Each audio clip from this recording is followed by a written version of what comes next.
Maraming ninong at ninang ngayon ang namumroblema ng mga aginaldong ibibigay nila sa kanilang mga inaanak. Pero kung tatanungin ng mga chikiting, ano nga ba ang gusto nilang matanggap sa Pasko? Regalo ba o pera na lang?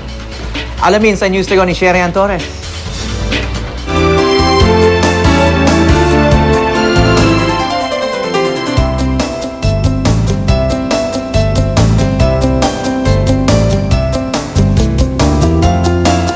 Meet Mang Luisito. Tuwing Pasko, animoy Santa Claus siya sa pagreregalo. Mahigit 150 lang naman ang inaanak niya sa binyag. Di pa kasama ang halos 100 inaanak sa kasal.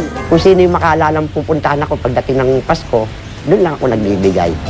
Si Kapitana Teresa naman, halos 200 daw ang inaanak sa kasal at binyag. At para di malito, may listahan siya ng mga inaanak at mga regalo para sa kanila. So, ang ginagawa ko na lang ngayon, kung sino lang yung pumunta, yun na lang yung pinaglalaanan ko. Pero always ready pa rin naman. Pakunti-kunti rin siya kung bumili na regalo para di raw mabigla ang pitaka. Ang mga ito rin ang payo na isang financial expert para worry-free sa Pasko ang mga ninong at ninang. As simplistic as it may sound, simula tayo, gumawa ka ng listahan. Hanggat maaari, yung mga alam mong bayarin mo, magiging bayarin mo, ilista mo na. Ang ilang ninong at ninang na nakausap namin, ibang regalo raw ang mas gustong ibigay sa mga inaanak. Pera. Bakit po?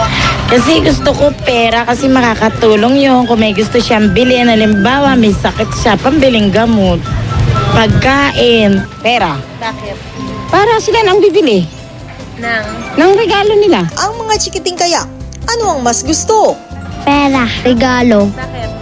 Kasi po maitatago. Pera po. Bakit? Pambili ko po ng laruan. Regalo. Kung ang ilang eksperto ang papipiliin, pera na lang daw ang ipang-aginaldo. Pwede raw kasi itong iimpok o ipambili ng bagay na gustong-gusto ng isang tao. Pwede naman daw gawing espesyal ang perang regalo tulad ng paglalagay nito sa Christmas cards o mga money envelope tulad ng ampaw na pampaswerte raw. Pwede rin daw magregalo ng gift check o voucher. Pera man o regalo ang handog sa Pasko, hindi na mahalaga, ika nga. It's the thought that counts.